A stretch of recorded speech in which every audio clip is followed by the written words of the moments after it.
moi c'est Camille. Et ce week-end, on était à Gênes, en Italie, pour un événement central du mouvement ouvrier pour la cause palestinienne. On vous raconte tout. Ça fait depuis longtemps que les dockers se mobilisent, que ce soit à Fos-sur-Mer, en Grèce, au Maroc, mais c'est la première fois qu'ils commencent à fédérer quelque chose d'organisé dans plusieurs pays. È importante che venga dal movimento operaio perché gli operai sono quelli che nei porti ci lavorano, siamo noi che sappiamo cosa c'è sulle navi di preciso. Lundi 22 septembre, à l'initiative de l'Union des syndicats de base USB et du CALPE, le collectif autonome des travailleurs du port, ont organisé une mobilisation en soutien à la Palestine qui a réuni plus de 500 000 personnes en Italie. Le mot d'ordre de la mobilisation ne pouvait pas être plus clair. Blocchiamo tutto, on bloque tout. Et les principaux ports d'Italie ont effectivement été bloqués, ainsi que 90% des transports publics et 50% des chemins de fer. Il y a aussi eu énormément de mobilisation dans le secteur de l'éducation, avec des universités et des lycées qui ont été bloqués et beaucoup d'enseignants et enseignantes qui se sont mobilisés dans les rues le lundi 22 septembre. C'est donc dans ce contexte que le 27 septembre, les dockers de Gênes ont convié un meeting international de dockers de toute l'Europe et de toute la Méditerranée. Ce meeting servait à coordonner toutes les initiatives contre le génocide en Palestine, mais aussi plus largement contre le réarmement et contre la marche à la guerre. À la sortie de ce meeting, les dockers de toute l'Europe appellent à une date commune de mobilisation et de grève contre le génocide en cours. Desde los puertos vascos seguiremos trabajando para garantizar que nuestros puertos no sean cómplices del genocidio. Mais les dockers n'attendent pas cette date de mobilisation pour commencer l'action. Dans plusieurs villes en Italie, ils ont déjà commencé à bloquer des armes à destination d'Israël. Et en Italie, les dockers se sont mis d'accord pour une date sans préavis de grève en cas d'arrestation de la flottille. Le soir même, à Gênes, il y a eu une manifestation monstre de plus de 50 000 personnes qui ont défilé dans les rues. Au même moment, les dockers du même port de Gênes ont décidé de bloquer un nouveau bateau qui venait en provenance d'Israël. La CGIL, le syndicat majoritaire en Italie, qui jusqu'à présent a été restreint à des petites mobilisations, souvent le week-end, a été contraint à appeler à une date de mobilisation avec l'USB. C'est inédit que cette grande confédération prenne position comme ça pour la Palestine derrière l'USB. Mais il faut comprendre que cela n'aurait pas eu lieu si sa base n'avait pas manifesté massivement avec l'USB le 22 septembre pour la cause palestinienne.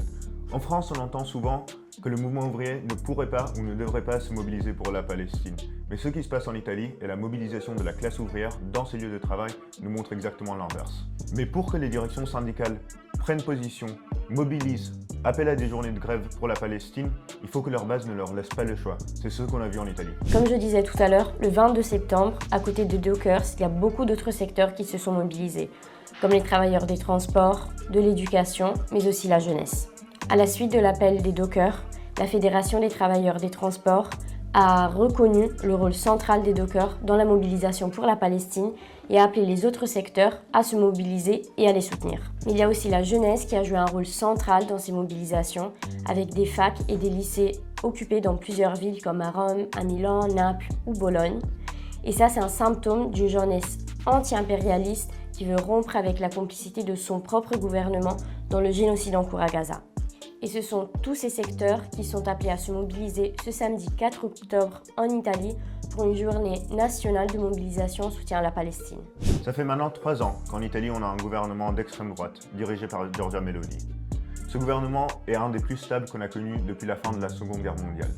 C'est un gouvernement qui ne cessait de monter dans les sondages et toute tentative d'opposition par la gauche parlementaire a échoué. Mais ce que les dockers nous montrent aujourd'hui, c'est que ce pouvoir n'est pas invincible.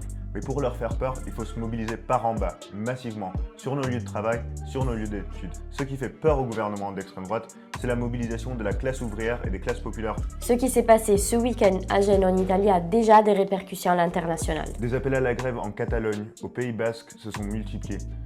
On a vu une grande mobilisation, la plus grosse depuis le début du génocide en Palestine, en Allemagne ce week-end, qui a réuni plus de 150 000 personnes.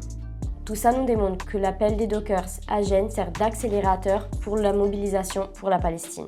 Et ici en France, les mobilisations pour la Palestine doivent à nouveau redevenir massives. Et tout ce qu'on a vécu ce week-end en Italie nous montre que c'est possible. Les dockers ont renoué avec une ancienne tradition, tout bloqué par les méthodes de la grève et de la lutte de classe. Au lieu d'interpeller les États complices du génocide en cours à Gaza, les dockers ont compris que les travailleurs peuvent aller beaucoup plus loin en prenant en main la situation. Il montre que la classe ouvrière internationale a la puissance de porter des coups très durs au gouvernement impérialiste. Quand cette vidéo va sortir, on sera à quelques heures de l'interception de la flottille qui se dirige maintenant vers Gaza. Du coup, on a encore plus de raisons de se mobiliser et de défendre la flottille par la méthode de la lutte des classes, par la grève générale et par des mobilisations de masse, comme nous le démontrent nos camarades italiens. Blocchiamo tutto. On bloque tout.